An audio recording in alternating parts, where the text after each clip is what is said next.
The air in the operations center was cold, still, and humming with the silent power of 1,000 servers. My boss, Director Evans, a man carved from granite and procedure, stood beside me. His eyes were fixed on the massive, glowing screen that displayed the intricate web of my 9-month investigation. "Agent Hayes," he said, his voice a low rumble that cut through the silence. "Operation Golden Goose is greenlit." He pointed a finger at the screen. "The seizure warrants cover every asset tied to the target fund. That includes all third-party investor accounts. No exceptions." My entire world narrowed to his final words. "The final execution command is yours." My finger hovered over the glowing key on my console. On the screen, one name pulsed with a cruel, undeniable clarity. Jensen, Richard, primary investor. To understand the impossible weight of that moment, the sheer, crushing gravity of holding my own father's entire legacy under my thumb, you have to go back just 24 hours. It was Father's Day, and I was standing awkwardly on the perfectly manicured lawn of his estate, feeling like a ghost at a feast. My father, Richard, a self-made real estate tycoon who worshipped the monuments he built, was holding court. He had his arm slung around my brother Mark, the family's golden boy, who wore his charisma like a custom-tailored suit. "Now this is a son," my father boomed, his voice full of pride. "Building an empire." Then his gaze fell on me, and the warmth in his eyes evaporated. The familiar chill settled over his face, the one reserved just for me. "Anna," he started, his tone shifting to one of patient explanation, as if speaking to a child. "We're heading to the club for a celebratory dinner. It's for the big players, you understand." He paused, letting the implication hang in the air between us. He didn't just imply it, he said it. "Frankly, you're not invited." The words were a clean, familiar cut. I saw the flash of all the other moments, the missed recitals, the forgotten achievements, the constant comparisons to Mark, all tallied in the internal ledger of a daughter who was never quite enough.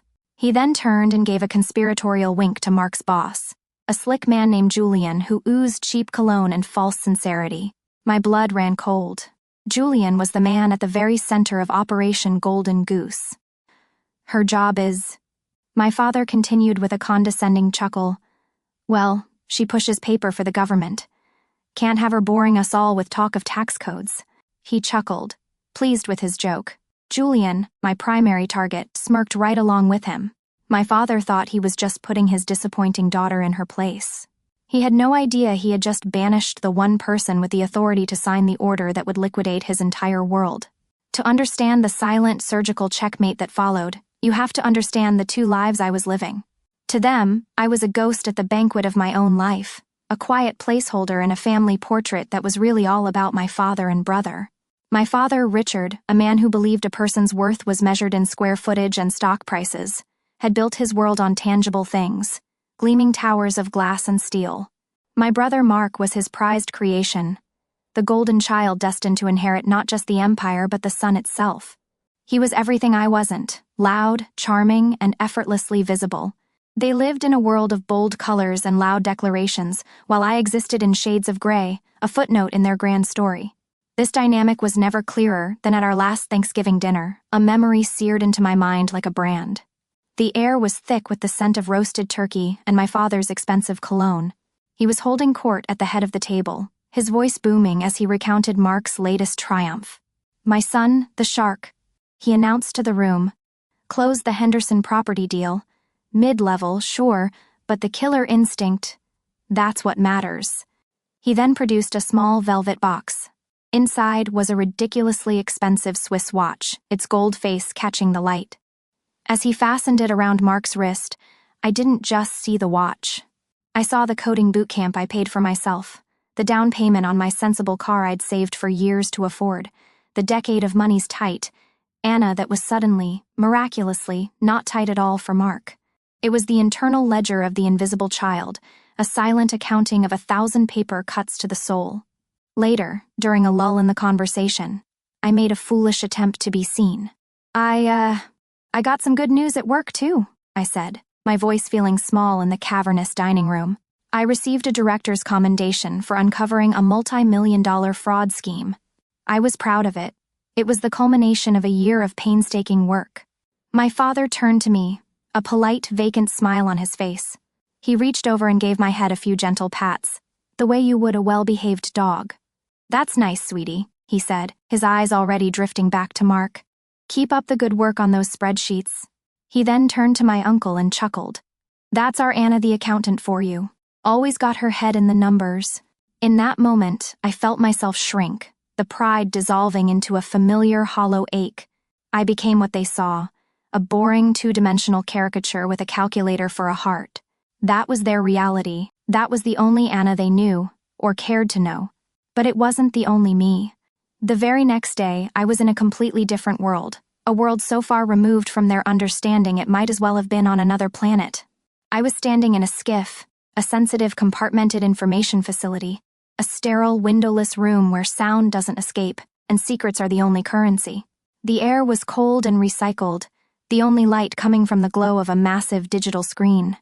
Before me sat a stone-faced team from the Department of Justice, men and women whose faces betrayed no emotion, but whose eyes missed nothing.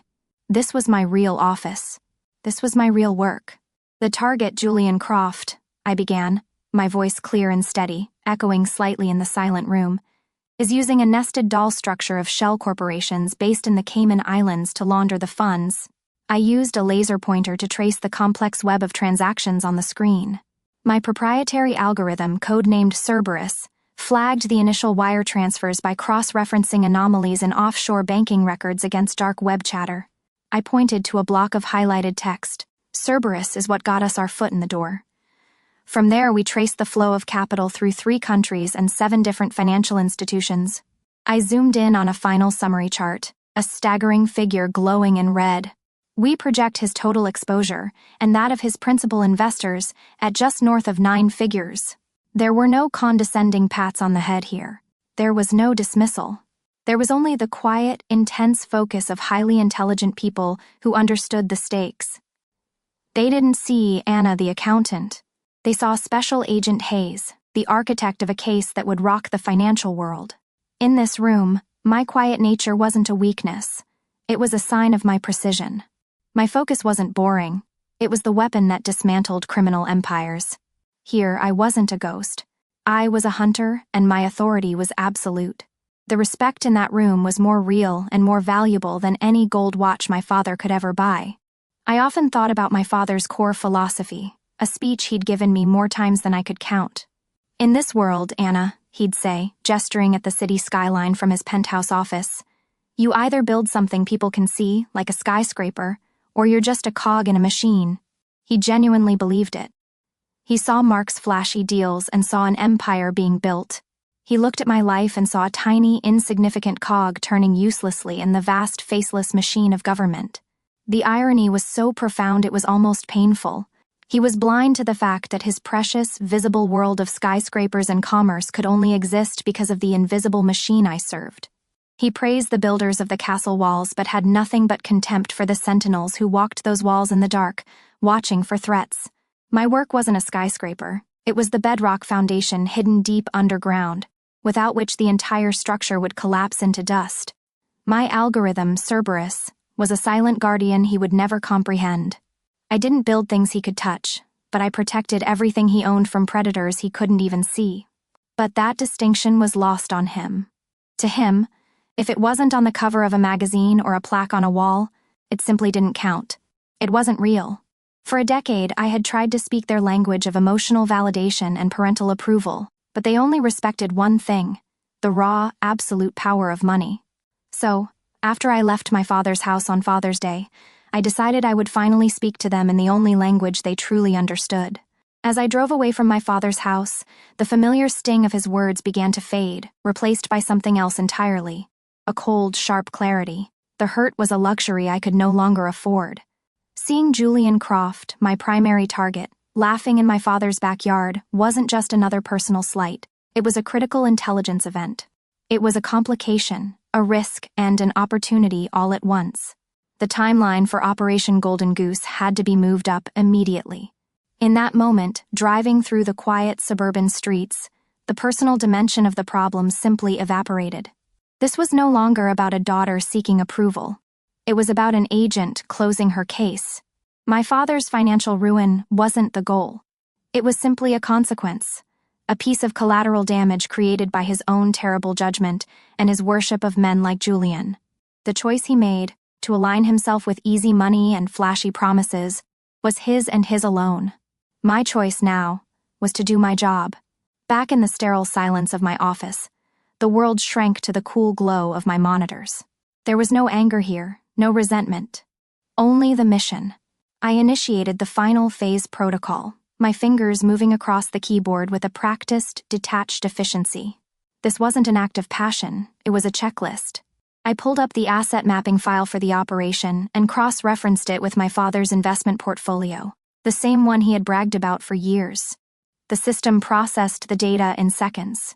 The result was stark, clinical, and absolute.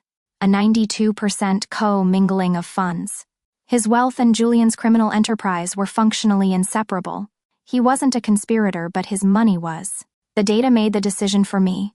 The final step was confirmation. I initiated a secure video call with Director Evans. His face appeared on my screen, stern and impassive as ever. I stated the facts without emotion, my voice as sterile as the room around me. Sir, the target is in close proximity to a family member. I've verified the family member is not a CO conspirator but a principal investor and therefore classified as a material party. I took a breath. My personal connection presents no conflict. I am ready to proceed per protocol. Director Evans studied my face for a long moment, his eyes searching for any hint of hesitation. Finding none, he gave a single decisive nod. The protocol is clear, Agent Hayes.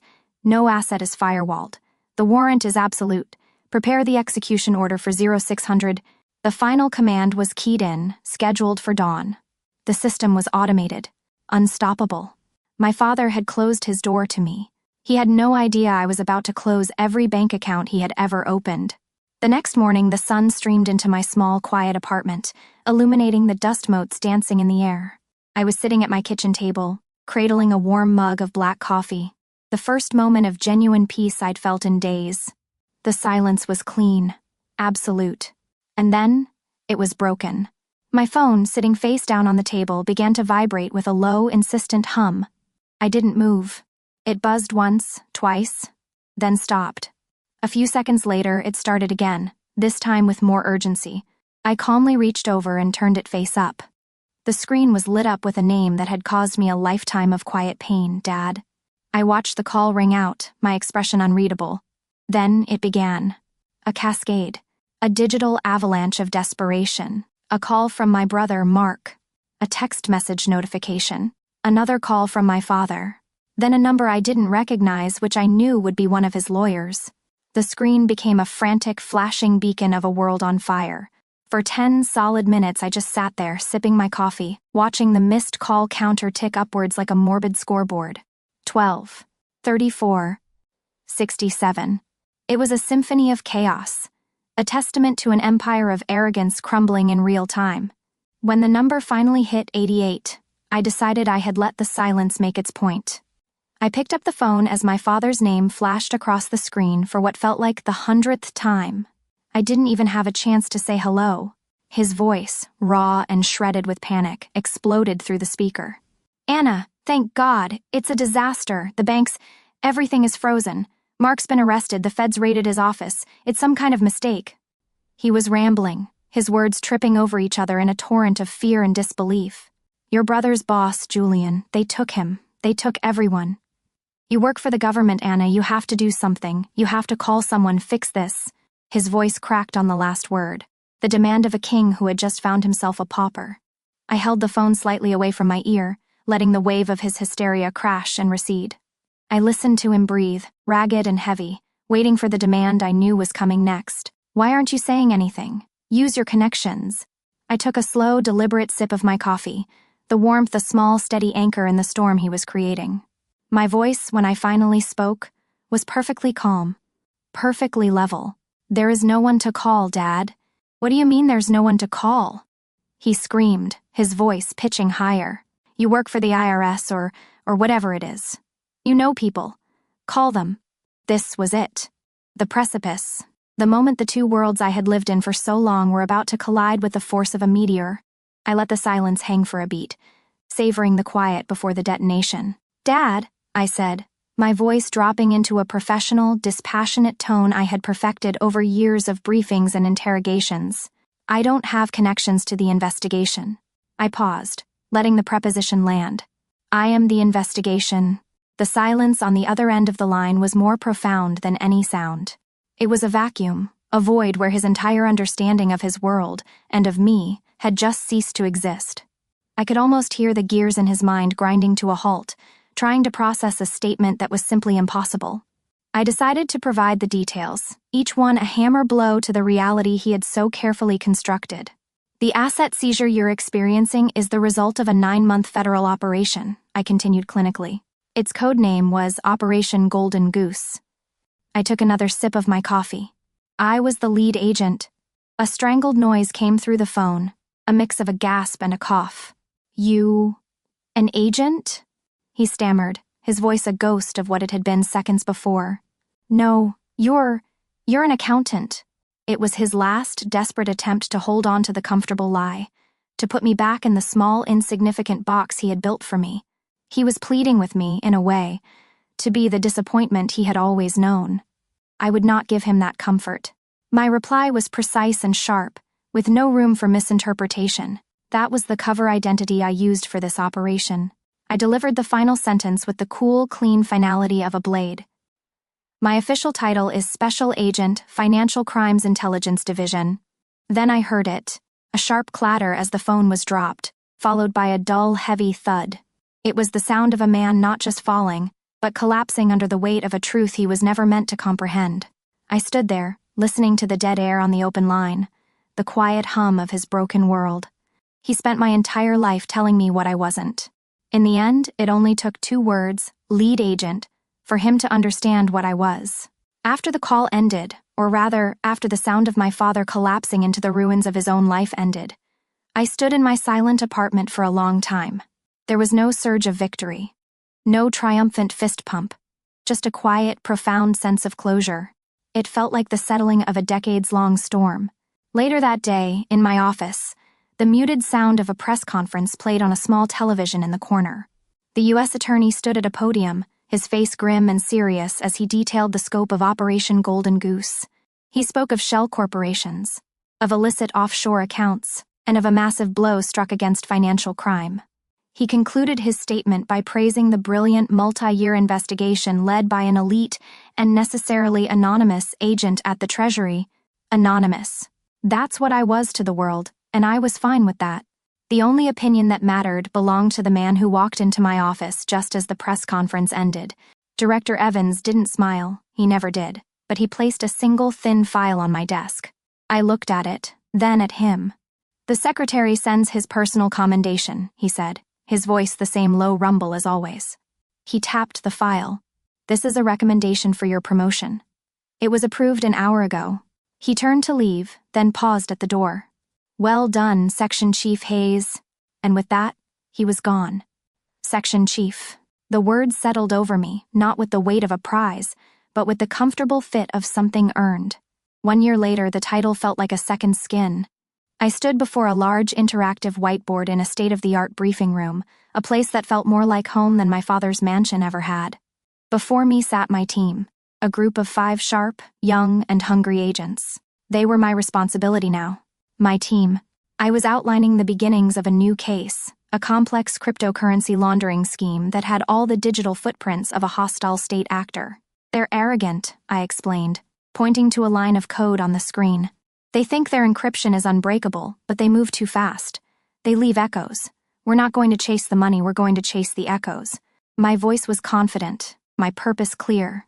I was no longer just an agent executing a mission. I was a leader, shaping the strategy, mentoring the next generation. This was my legacy, being built not with steel and glass, but with data, dedication, and the quiet trust of the people who looked to me for guidance. When the briefing concluded, my team didn't just scatter. They gathered around the whiteboard, a comfortable and energetic cluster of activity. A young agent named Ben, a prodigy with data analysis, pointed to a node on the chart. Chief Hayes. What if we run a parallel analysis on the blockchain's transaction fees? The patterns might give us a geolocation estimate. Another agent, Maria, chimed in with a counterpoint. The debate was lively, respectful, and brilliant. We talked shop, we shared a joke about the terrible coffee in the break room. It was an easy camaraderie, a bond forged in shared purpose and mutual respect. This was my family now. A family founded not on the flimsy bedrock of blood obligation and perceived status, but on the solid granite of proven competence and earned trust. The validation I felt in that room was real, a quiet warmth that had nothing to do with praise and everything to do with belonging. Later that afternoon, as I was reviewing case files, my personal phone buzzed on the desk. It was a text from a number I still had saved under Dad. For a moment I considered not looking, just letting it sit there unread.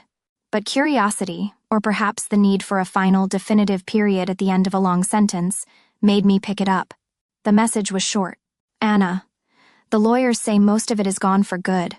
I'm living at the condo now. I was wrong about everything. I'm sorry. I read the words once, then twice. I searched within myself for a reaction, for some spark of vengeful satisfaction or a lingering sting of anger. I found nothing. There was no emotion at all, only a vast calm and quiet peace. The apology I had craved for 20 years had finally arrived, and I discovered, to my own surprise, that I no longer needed it. My peace was no longer dependent on his admission of guilt. I held my thumb over the screen for a long moment. Then, I typed a single, short reply.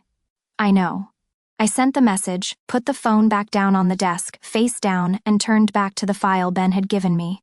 I turned back to my work, my team, my real life.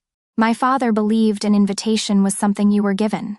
I learned a true invitation is the one you send to yourself, to a life you built on your own terms. If you've ever had to uninvite toxic people from your life to make room for your own success, share your story below. In this community, your worth is never up for debate.